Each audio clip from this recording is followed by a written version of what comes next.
Trừ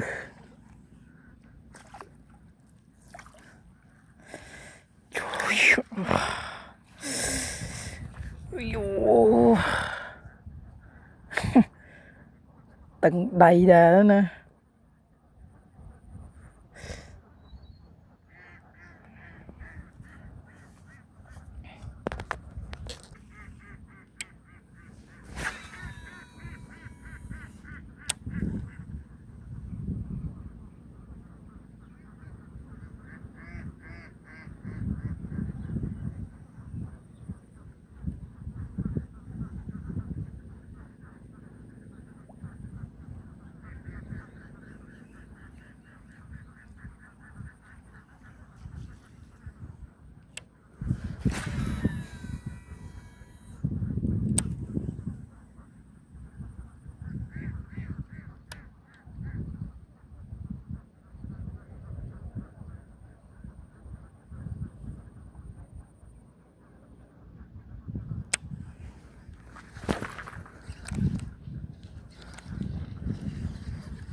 Trừ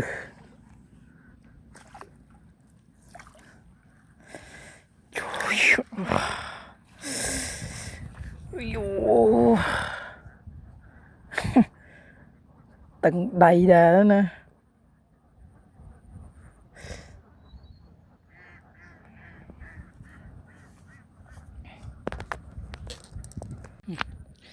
Cho mùi tiết á. Đây thì buôn lòng tây mơn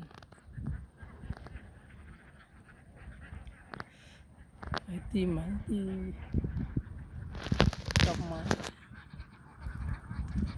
đầm thấy đang tiền tích lòng số tia cái lên tia đây cho đang của bạn tích